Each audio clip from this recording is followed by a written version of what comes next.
Спасибо вам, что поддерживаете наш канал платной подпиской на Патреоне. Особая благодарность подписчикам Олегу Михайловичу, Владимиру П. и Ричарду Дин. Всем здравствуйте! Сегодня у нас в ремонте Infiniti купе. Предположительно был лобовой удар. Но судя по бамперу, был не удар, а тычки. И после ремонта мастера не смогли собрать автомобиль с нормальными зазорами. Все зазоры по морде пляшут. Плохо стоит капот. Отвратительные зазоры у бампера и с капотом, и с крыльями. Фары стоят не на своих местах. Да и крылья с дверьми имеют неправильный зазор.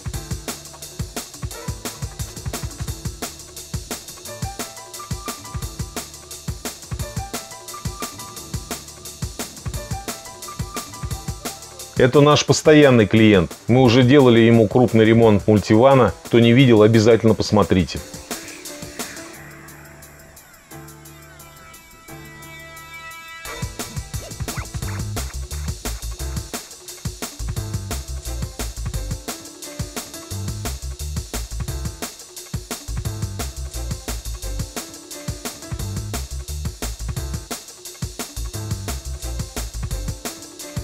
Клиент приобрел машину в таком виде, покатался и приехал к нам на восстановление зазоров. Разберем, посмотрим, что внутри.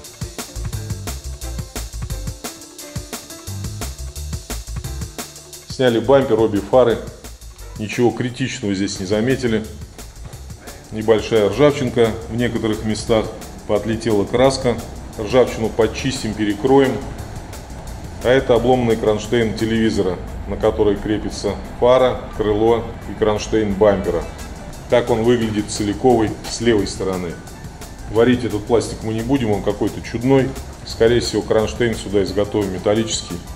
Выкрутим все обломанные болты с фар и опять начнем сборку. Вы на канале Автокрафт. Мы начинаем ремонт. Ремонт начинаем с фары.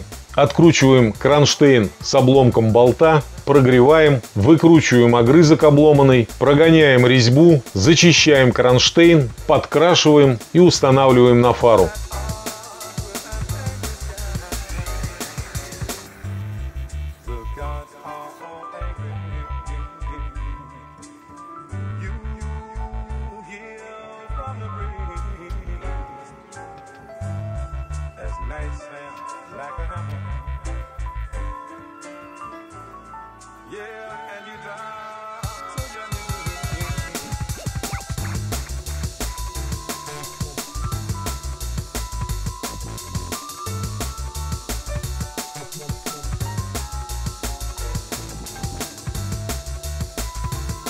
Переходим к пластиковому кронштейну, который полностью отсутствует.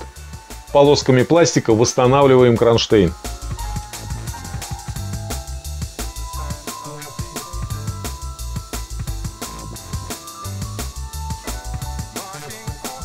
На фаре видны следы предыдущего ремонта. Фрезой убираем все лишнее и переходим к кузову.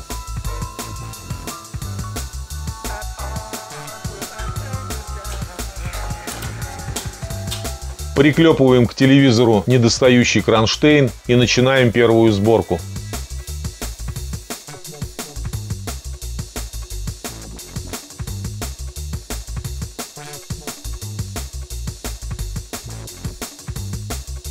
Накидываем правое крыло, обе фары, бампер, закрываем капот, смотрим, что получилось.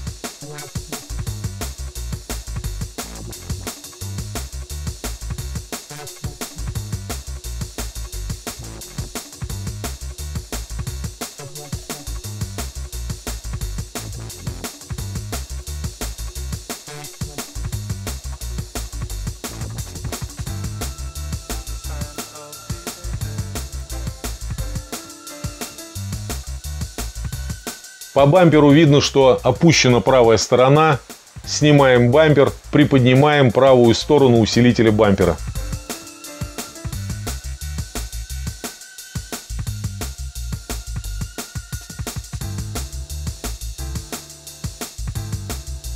Опять собираем, смотрим на зазоры, разбираем, что-то подрихтовываем, что-то подкручиваем, опять собираем, смотрим на зазоры, разбираем.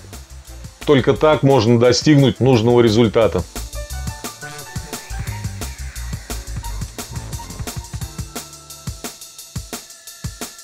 А это деталь, на которой был налет ржавчины. Ржавчину удалили, обработали это место в 2 грунта, сверху перекрыли акрилом.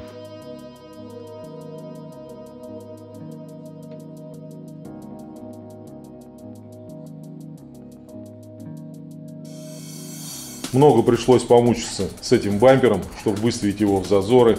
Но маляры приговорили его, сказали, что он не подходит для покраски. Не знаю, видно ли на камеру, он весь в лучах. И скорее всего эти лучи не только на лакокрасочном покрытии, но и на самом пластике. В связи с этим клиент приобрел другой бампер. Теперь будем мучиться с ним. Посмотрим, как он встанет. Состояние его, конечно, лучше, но там мы машину подгоняли под тот бампер.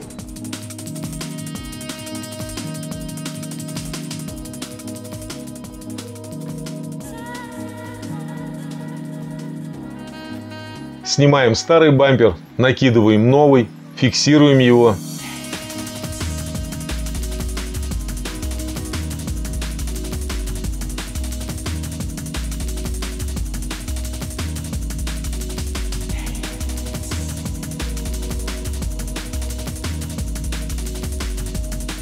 Закрываем капот и видим, что почти вся предыдущая работа на смарку.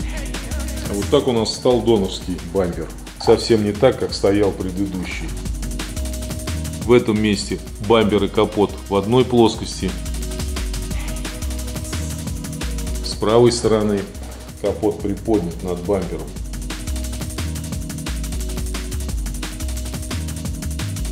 Совсем некрасиво соединение бампер-крыло. Крыло выступает. Зазоры практически ровные. С левой стороны все более-менее.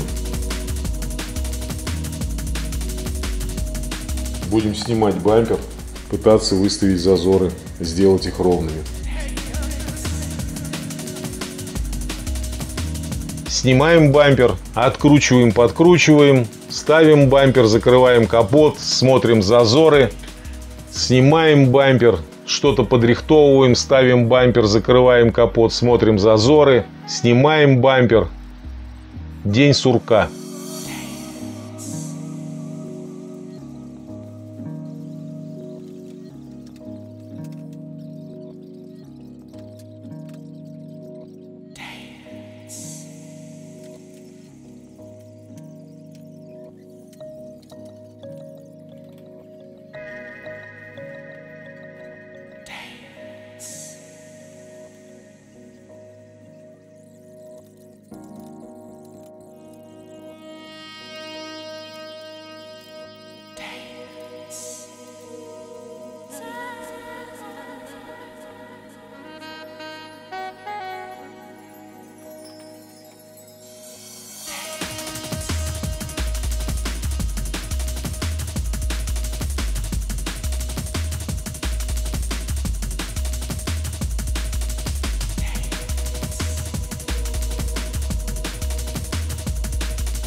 Вот с такими зазорами отдаем машину в малярку. Ну как машину? Бампер разберем и отдадим. Потом опять все это будем собирать. Зазоры ровные. Крыльям бампер не пристегнут. А это конечный результат наших работ. Окрашенный бампер ничем не отличается от остальных элементов кузова. Все зазоры максимально приближены к заводским.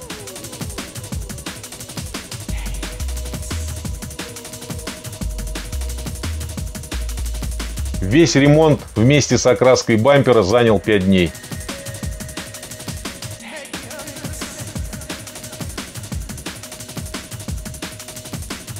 Мы, наконец, возвращаемся после длительного перерыва. У нас отснято много материала, который мы обязательно представим вам в ближайшее время. Поэтому поддержите наш канал, нажав что-нибудь под видео, и обязательно напишите комментарий.